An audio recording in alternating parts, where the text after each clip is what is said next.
नमस्कार दोस्तों। चलिए हम भारतीय राज्य व्यवस्था से जो प्रीवियस ईयर के जो पेपर में क्वेश्चन आए हुए हैं उनको एक बार देख लेते हैं। इसके पहले 4 वीडियो में हम लोगों ने भारतीय राज्य व्यवस्था देखा है, उसी के आधार पर देखते हैं कितना हमारा सही होता है और कितना गलत। और हमारे चैनल को सब्सक्राइब तथा लाइक करना ना भूलें और दोस्तों के साथ शेयर भी करें।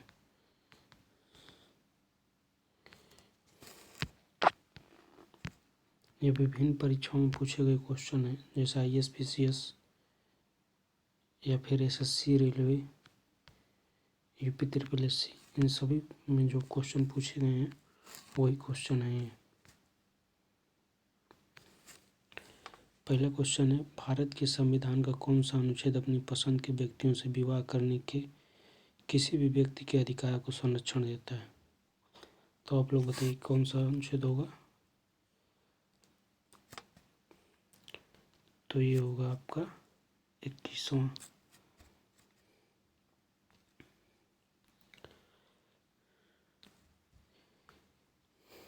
दूसरा है, इनमें से कौन सा संविधान सभा की प्रारूप समिति का सदस्य नहीं था?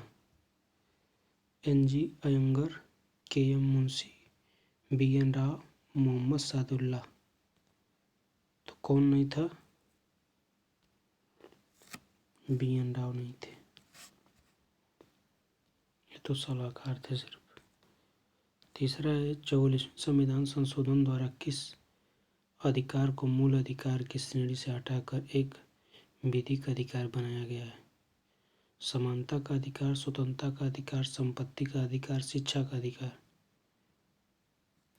तो इसका कौन सा सही होगा? तो इसका है संपत्ति का अधिकार, जिसको अब 300 क में रख दिया गया है। भारत के संविधान का कौन सा भाग कल्याणकारी राज्य के आदर्श की घोषणा करता है? वो कौन सा भाग है?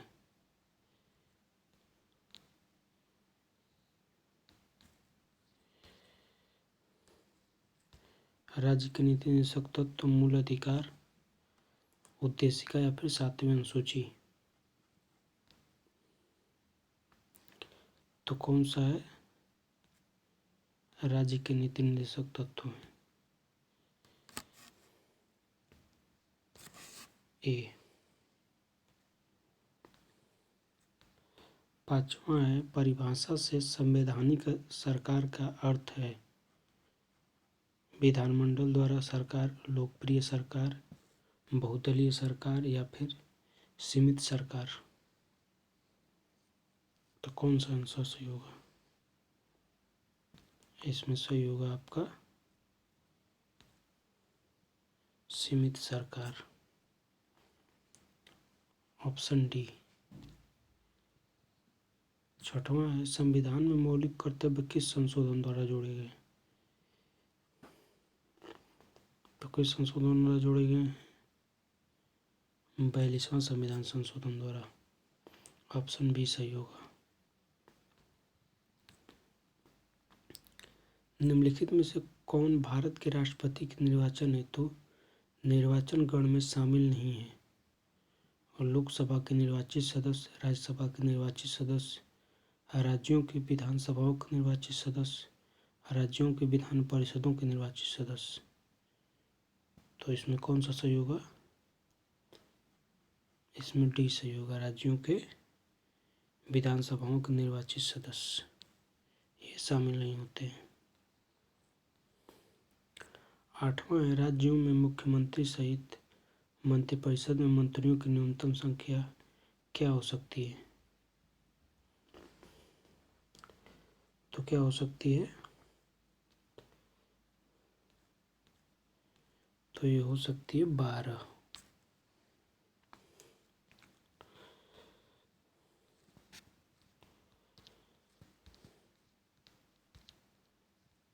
9वां है आपका, यदि भारत के राष्ट्रपति का पद रिक्त हो जाए और राष्ट्रपति भी न हो, उपराष्ट्रपति भी न हो, यदि भारत के राष्ट्रपति का पद रिक्त हो जाए और उपराष्ट्रपति भी न हो, तब निम्नलिखित में से कौन सा कार्यवाहक राष्ट्रपति होगा?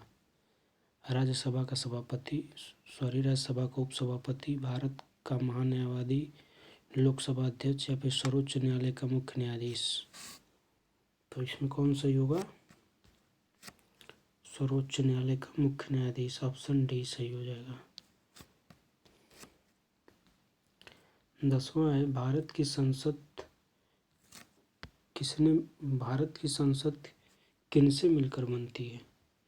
केवल लोकसभा और राज्यसभा से, या फिर लोकसभा, राज्यसभा और योजना आयोग, या फिर भारत का राष्ट्रपति लोकसभा और राज्यसभा से, या फिर कैबिनेट सचिवालय लोकसभा और राज्यसभा से। तो इसमें कौन सा सही होगा?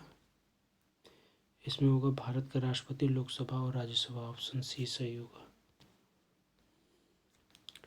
11वां है भारत के राष्ट्रपति अपना त्याग पत्र किसको संबोधित करके देते हैं?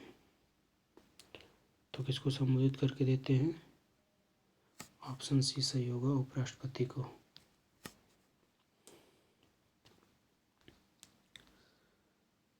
12वां होगा भारत के राष्ट्रपति और उपराष्ट्रपति के निर्वाचन में उठे संदेहों और विवादों के मामले में जांच और निर्णय निम्नलिखित में से किस संवैधानिक प्राधिकरण द्वारा किया जाता है? भारत का उच्चतम न्यायालय, भारत का निर्वाचन आयोग, संसदीय समिति या दिल्ली उच्च न्यायालय। तो किसके अंतर्गत किया जाता है? भारत का उच्चतम न्यायालय, इसी के अंतर्गत ऑप्शन ए सही होगा। ये सारे क्वेश्चन काफ़ी इम्पोर्टेंट है। 13वां है लोकसभा के प्रथम अध्यक्ष कौन थे? जीबी मावलंकर, बीबी गिरी, बीडी जयंती या हुकुम सिंह। तो कौन थे? जीबी मावलंकर थे, ऑप्शन ए सही होगा। 14वां है भारतीय संसद के संयुक्त सत्र की अध्यक्षता कौन करता है? राज्यसभा का सभापति, संसद का वरिष्ठतम सदस्य, लोकसभा का अध्यक्ष या फिर भारत का राष्ट्रपति। तो कौन करता है? लोकसभा का अध्यक्ष करता है, ऑप्शन सी सही होगा।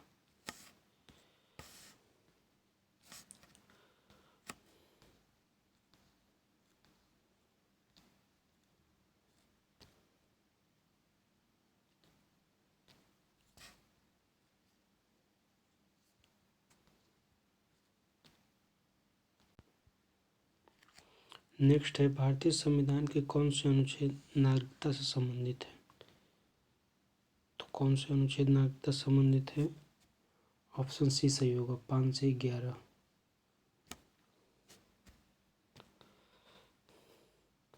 अगला है लोकसभा का कोरम कुल सदस्य संख्या का कितना होता है? तो कितना होता है? कुल सदस्य संख्या के 1/6, कुल सदस्य संख्या के 1/5, कुल सदस्य संख्या के 1/10, कुल सदस्य संख्या के 1/8। तो ये होता है कुल सदस्य संख्या के 1/10, ऑप्शन सी सही होगा। भारत के संविधान की उद्देशिका के संबंध में क्वेश्चन है कि भारत के संविधान की उद्देशिका संविधान का भाग है किंतु कोई विधिक प्रभावी नहीं रखती। संविधान का भाग नहीं और कोई विधिक प्रभावी भी नहीं रखती।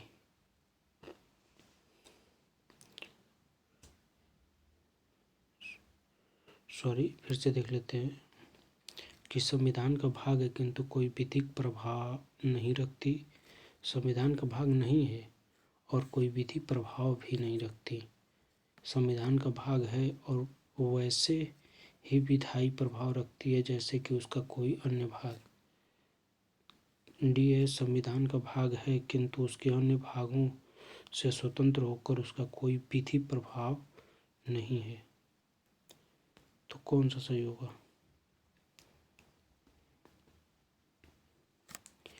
इसमें ऑप्शन डी सही होगा कि संविधान का भाग तो है किंतु उसके अन्य भागों से स्वतंत्र होकर उसका कोई विधिक प्रभाव नहीं है। मंत्रिपरिषद सामूहिक रूप से किसके प्रति उत्तरदायी है? तो किसके प्रति उत्तरदायी है? ऑप्शन ऑप्शन सी सही होगा, लोकसभा के प्रति उत्तरदायी है।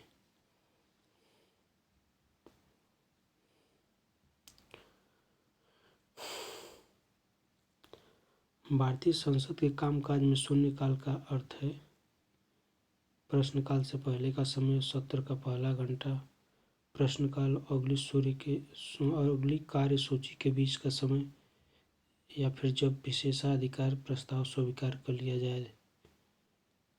तो कौन सा ऑप्शन सही होगा इसमें?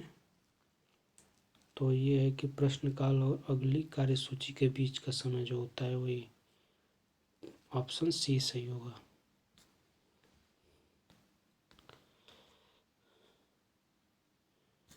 विश्वा के निम्नलिखित में से कौन लोकसभा के सत्र का अवसान करने के लिए प्राधिकृत है?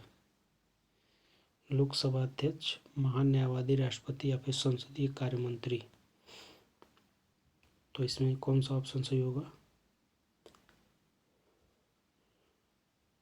तो इसमें ऑप्शन सी सही होगा, राष्ट्रपति। PIL है public interest litigation, public inquiry litigation, या फिर पब्लिक इन्वेस्टमेंट लिटिगेशन, या फिर प्राइवेट इन्वेस्टमेंट लिटिगेशन। तो क्या है? Public interest litigation, option A सही होगा। पंचायतों के लिए कराए जाने वाले सभी निर्वाचनों के संचालन का अधीक्षण, निर्देशन और नियंत्रण निहित होता है राज्यपाल में, राज्य के निर्वाचन आयोग में, जिला पंचायत राज अधिकारी में, राज्य निर्वाचन आयोग में, भारत के निर्वाचन आयोग में या फिर राज्य निर्वाचन आयोग में। तो इसका आंसर हो जाएगा आपका राज्य निर्वाचन आयोग, ऑप्शन डी। चुनाव आयोग के किस अनुच्छेद के अंतर्गत स्थापित किया गया है? तो चुनाव आयोग को अनुच्छेद 324 के अंतर्गत स्थापित किया गया, अनुच्छेद 324, ऑप्शन सी।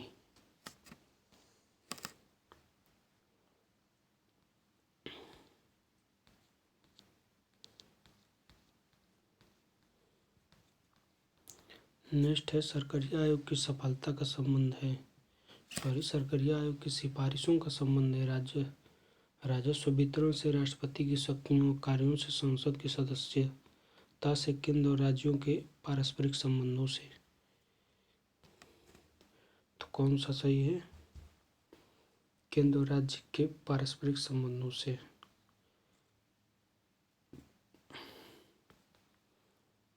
नेक्स्ट है संविधान के किस संशोधन द्वारा मतदान की आयु 21 वर्ष से घटाकर 18 वर्ष कर दी गई? तो इसका सही आंसर है 61वें संविधान संशोधन के द्वारा। नेक्स्ट है गांधीवादी और मार्क्सवादी के बीच एक समान सहमति पाई जाती है, यह निम्नलिखित में से कौन सी है? एक अंतिम लक्ष्य के रूप में राज्य विहीन समाज, वर्ग संघर्ष, निजी संपत्ति की समाप्ति, आर्थिक नियतिवाद। तो कौन सा इसमें से सही होगा? ऑप्शन ए, एक अंतिम लक्ष्य के रूप में राज्य विहीन समाज।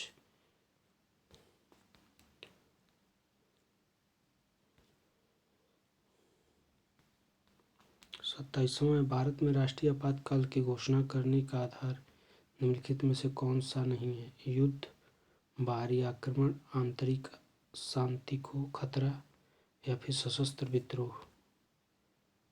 तो कौन सा नहीं है? तो आपका ये हो जाएगा आंतरिक शांति को खतरा, ये नहीं है।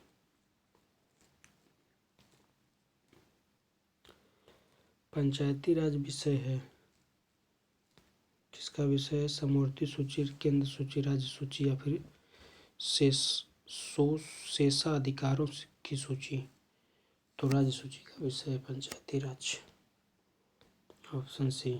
पंचायती राज की त्रिस्तरीय व्यवस्था की संस्तुति प्रारंभ किस समिति द्वारा की गई? बलवंत राय मेहता समिति, अशोक मेहता समिति, LM सिंघवी समिति, या JBK राव समिति। तो ये शुरू की गई बलवंतराय मेहता समिति, ऑप्शन ए सही होगा। 30वां है, भारत के सर्वोच्च न्यायालय ने संविधान के आधारभूत ढांचे के सिद्धांत को स्पष्ट किया। किसमें स्पष्ट किया इसने? गोलकनाथवाद 1967 में, केशवानंद भारतीवाद 1973 में, शंकरी प्रसादवाद 1951 में या सज्जन सिंहवाद 1965 में। तो केशवानंद भारतीवाद 1973 में स्पष्ट किया था इन्होंने। यहीं पर ही समाप्त होता है। चलिए, बहुत बहुत धन्यवाद आपका, और हमारे चैनल को लाइक, सब्सक्राइब तथा शेयर करना ना भूलें। धन्यवाद।